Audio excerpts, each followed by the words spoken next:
Assalamualaikum teman-temanku sekalian, bertemu lagi dengan admin di dalam channel Kenyataan Hidup 22. Ada sebuah cerita teman-temanku sekalian yang diriwayatkan oleh Ibnu Katsir di dalam kitab Qasasul Anbiya, yang dimana pernah Nabi Musa bertanya kepada Allah Subhanahu wa Ta'ala. Nabi Musa bertanya kepada Allah Subhanahu wa Ta'ala, siapa orang yang Allah berikan petunjuk? Lalu Allah berfirman, mereka adalah orang-orang yang mengikuti petunjuk. Maksudnya adalah petunjuk yang dibawa oleh para nabi yang diajarkan oleh Allah Subhanahu wa Ta'ala. Barang siapa yang mengikuti petunjuk yang diajarkan oleh para nabi, mereka adalah orang-orang yang Allah berikan taufik dan hidayah. Jadi itulah adalah orang-orang yang Allah berikan petunjuk. Tapi teman-temanku sekalian, pada kenyataannya memang sulit untuk kita mengikuti atau menempuh jalan yang diajarkan oleh para nabi. Bahkan Allah Subhanahu wa Ta'ala berfirman di dalam surah At-Takwir ayat 29 di akhir ayat, "Wa ma tasyauna illa ayyasha Allahu rabbul alamin." Dan Allah berfirman, kita tuh tidak akan pernah bisa menempuh jalan yang lurus kecuali Allah Tuhan semesta alam itu menghendaki kita. Makanya di dalam Al-Quran itu kan banyak sekali Allah itu mengajarkan kita supaya kita itu diberikan kekuatan untuk berpegang teguh kepada apa yang diajarkan Allah Subhanahu wa Ta'ala melalui lisan para nabi. Al-Quran dan Sunnah adalah ajaran kebenaran dan ajaran kebijaksanaan teman-temanku sekalian. Jadi untuk menempuh kebenaran dan sebuah kebijaksanaan, pentingnya memahami tentang Al-Quran dan Sunnah.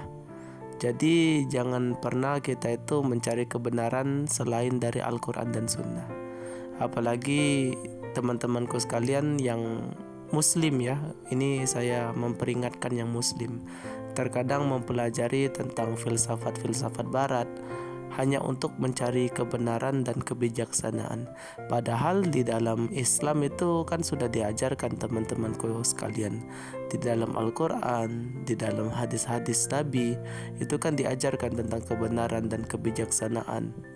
Jadi tidak perlu kita itu terlalu jauh memperdalam pelajaran filsafat barat. Dan inilah yang terkadang yang membuat teman-temanku sekalian yang Muslim ini terkadang tersesat. Sebenarnya tidak salah kalau kita itu mempelajari filsafat barat, itu tidak salah. Akan tetapi yang harus kita sadari apa yang harus kita ambil dari hal tersebut. Saya juga belajar filsafat barat, akan tetapi saya pribadi itu hanya mengambil tentang teori sains terkadang. Setelah itu psikologi, biologi, setelah itu politik, terkadang sejarah juga saya terkadang juga mempelajari. Akan tetapi khusus yang namanya kebenaran, kebijaksanaan itu saya tidak pernah ambil dari referensi barat.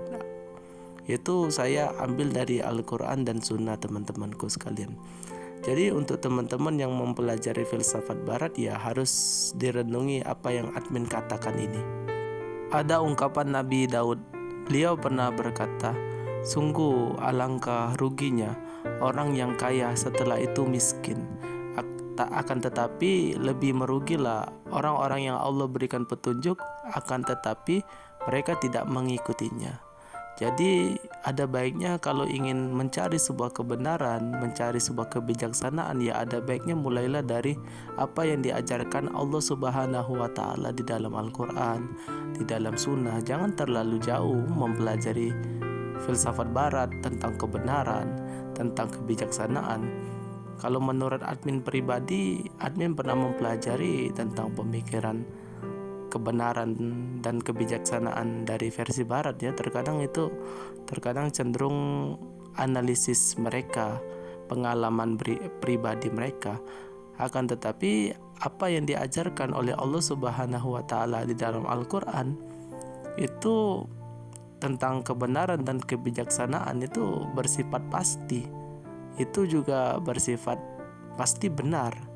Jadi terkadang teman-temanku sekalian itu terlalu jauh terkadang mempelajari filsafat barat. Jadi jangan sampai kita itu melupakan apa yang Allah ajarkan di dalam Al-Quran. Jadi sangat rugi sekali katanya Nabi Daud kalau kita itu sudah Allah berikan hidayah di dalam hati kita, akan tetapi kita itu mencari di tempat yang lain. Dan ini admin garis bawahi, ini admin tidak menyalahkan orang yang belajar filsafat barat ya, akan tetapi harus tahu saja.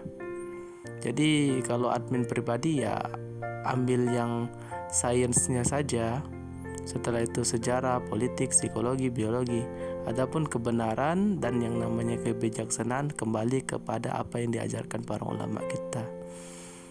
Dan ya ada sedikit doa yang sering dibaca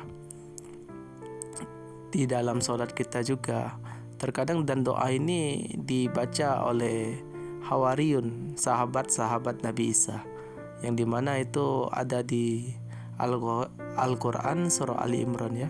Rabbana amanna bima anzalta wattaba'na rasula faktubna ma'asyahidin. Yang artinya, ya Allah, kami telah beriman dengan apa yang Engkau turunkan dan kami juga telah mengikuti Rasul-Rasulmu. Maka dari itu tetapkanlah langkah kami dan tetapkanlah kami dengan orang-orang yang memberikan kesaksian. Jadi doa ini mengajarkan kita tentang keteguhan hati teman-temanku sekalian, tentang keteguhan hati untuk mengikuti jalan kebenaran. Jadi ada baiknya doa ini diamalkan untuk teman-temanku sekalian yang ingin mencari sebuah kebenaran dan untuk mencari yang namanya taufik hidayah dari Allah Subhanahu wa taala. Mungkin bisa difahami ya teman-temanku sekalian, semoga bermanfaat. Mungkin sampai sini saja penjelasan admin di video kali ini. Lebih dan kurang admin mohon maaf. Kepoin terus channel admin karena masih banyak sekali tentang filsafat Islam, pemikiran-pemikiran Islam yang ingin admin bagikan untuk teman-temanku sekalian. Saya admin undur diri. Wassalamualaikum warahmatullahi wabarakatuh.